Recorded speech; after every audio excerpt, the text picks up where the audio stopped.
Hello students, आपका स्वागत है मेरे YouTube channel learn Hindi with Suman में।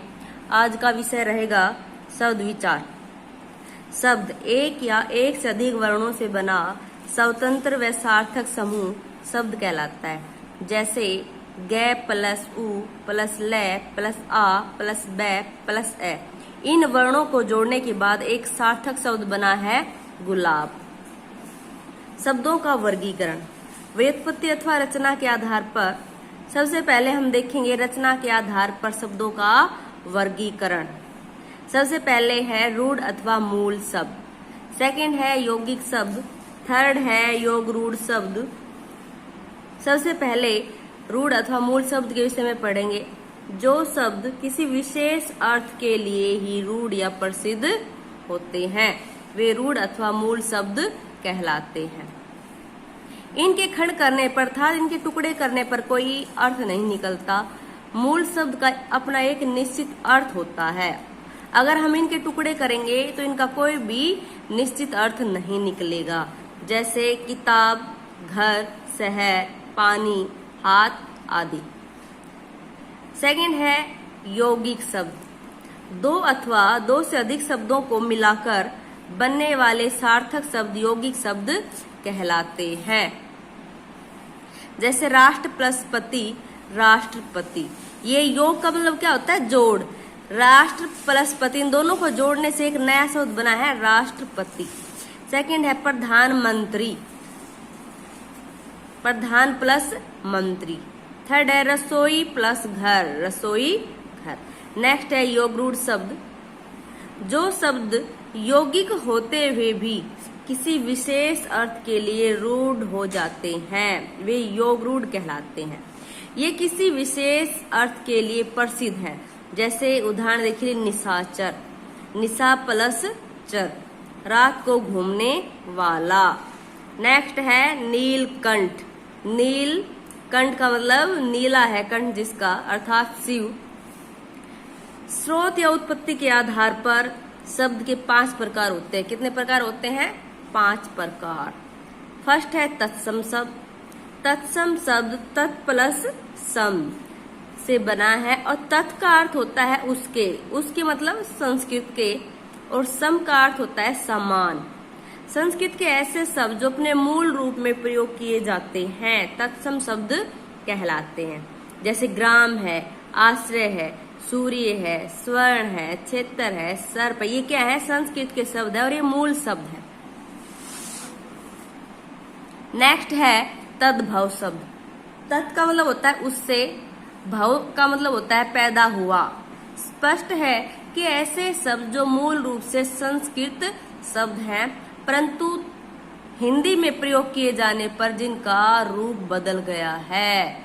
आसान भाषा में अगर मैं समझाऊं तो तत्सम शब्द वे शब्द होते हैं जिन्हें हम अपनी सुविधा के अनुसार बदल लेते हैं और जिनका प्रयोग हम हिंदी में करते हैं। जैसे ग्राम का गांव, आश्रय का आसरा, सूर्य का सूरज, स्वर्ण का सोना, सर्प का सांप, चंद्र सच आदि।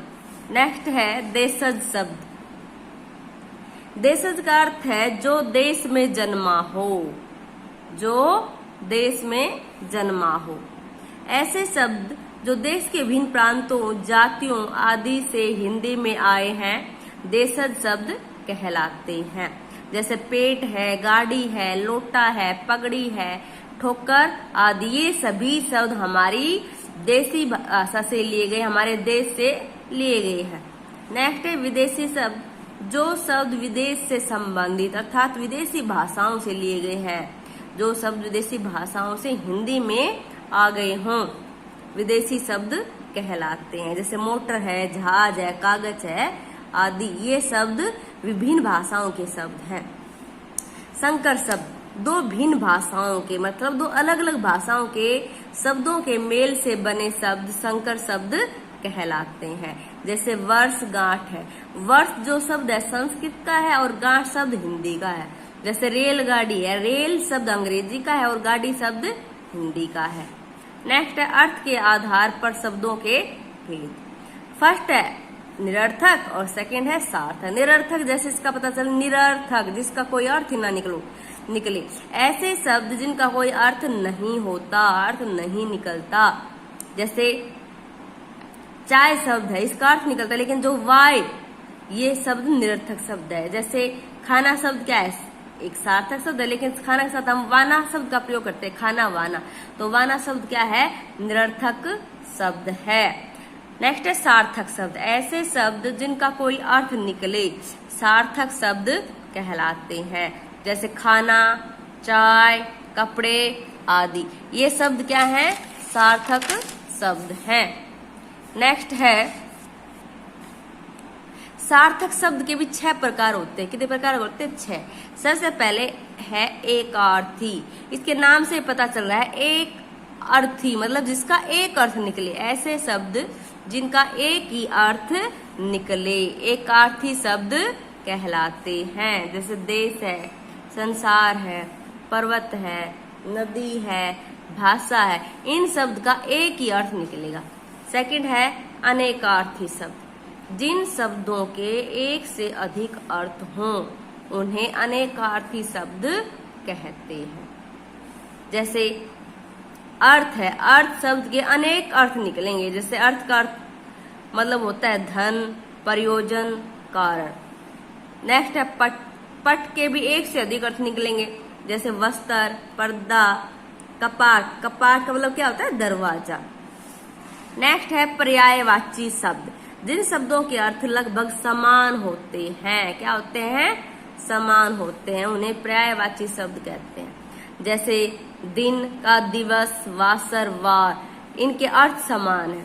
जैसे आंख है, नेत्र, नैन, लोचन, इनके अर्थ समान है। विलोम शब्द। एक दूसरे के विपरीत अर्थ देने वाले शब्दों को विलोम शब्द कहते हैं। क्या कहते हैं, एक दूसरे के विपरीत अर्थ देने वाले शब्दों को विलोम, मतलब उल्टा। विलोम वालों क्या होता है, उल्टा।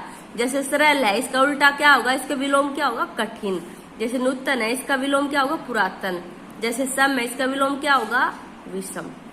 नेक्स्ट है श्रुति सम भिन्नार्थक शब्द। श्रुति मतलब जो शब्द सुनने में एक जैसे लगे, जो शब्द सुनने में एक जैसे लगते हों परंतु जिनके अर्थ भिन्न भिन्न होते हों, अलग अलग जिनका अर्थ निकलता हो, उन्हें श्रुति भिन्नार्थक शब्द कहते हैं।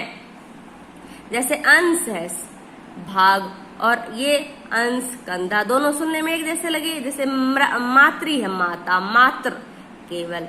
निर्धन, गरीब, और निधन, मृत्यु। अनेक शब्दों के लिए एक शब्द। जिन शब्दों का प्रयोग वाक्यांश अथवा अनेक शब्दों के स्थान पर किया जाता है वे वाक्यांश के लिए एक शब्द अथवा अनेक शब्दों के लिए एक शब्द कहलाते हैं। जैसे जिसका आदि न हो अनादि, अनेक शब्द है लेकिन इनका अर्थ क्या निकलता है, एक ही निकला। जिसका अंत न हो अनंत, जो सब कुछ जानता हो सर्वज्ञ। नेक्स्ट देखिए प्रयोग के आधार पर शब्द के भेद। पहला है विकारी। विकारी शब्द का अर्थ होता है विकार अथवा परिवर्तन। वे शब्द जिनमें लिंग, वचन, कारक आदि के कारण शब्दों में विकार अथवा परिवर्तन आता है, उन्हें विकारी शब्द कहते हैं। और ये विकारी शब्द कितने प्रकार के होते हैं, 4 प्रकार के होते हैं। जैसे संज्ञा, सर्वनाम, विशेषण और क्रिया। जैसे संज्ञा में पुस्तक, इसको हम कैसे बदलेंगे, पुस्तकें। सर्वनाम में वह, वे, उसका। विशेषण में जैसे सुरीली, सुरीला, सुरीली। जैसे क्रिया में आता है, आते हैं, तो ये बदल जाएंगे। विकारी का मतलब जिनमें परिवर्तन हो जाए। नेक्स्ट है अविकारी। अविकारी का अर्थ होता है जिसमें परिवर्तन न हो, इनको अवयव भी कहते हैं। अविकारी का अर्थ होता है जिनमें परिवर्तन अर्थात जिनमें बदलाव न आए। लिंग, वचन, कारक आदि की दृष्टि से जिन शब्दों में विकार अथवा परिवर्तन नहीं आता। और ये कितने प्रकार के होते हैं, 5 प्रकार के होते हैं। कितने प्रकार के, 5। फर्स्ट है क्रिया विशेषण। क्रिया विशेषण में क्या आएगा, तेज, अंदर, बाहर, धीरे धीरे आदि। सेकंड है संबोधक। संबोधक में क्या आएगा, के साथ, के बाहर, के सामने आदि। समुच्चय बोधक किंतु, परंतु, और, लेकिन आदि। विषमयादि बोधक इसके अंदर आएगा ओह, अरे, वाह, अच्छा आदि। निपात, ही, भी, तक, मातर, केवल आदि। Thanks students. अगर आपको मेरी ये वीडियो पसंद आई तो लाइक कीजिए, सब्सक्राइब कीजिए और कमेंट कीजिए।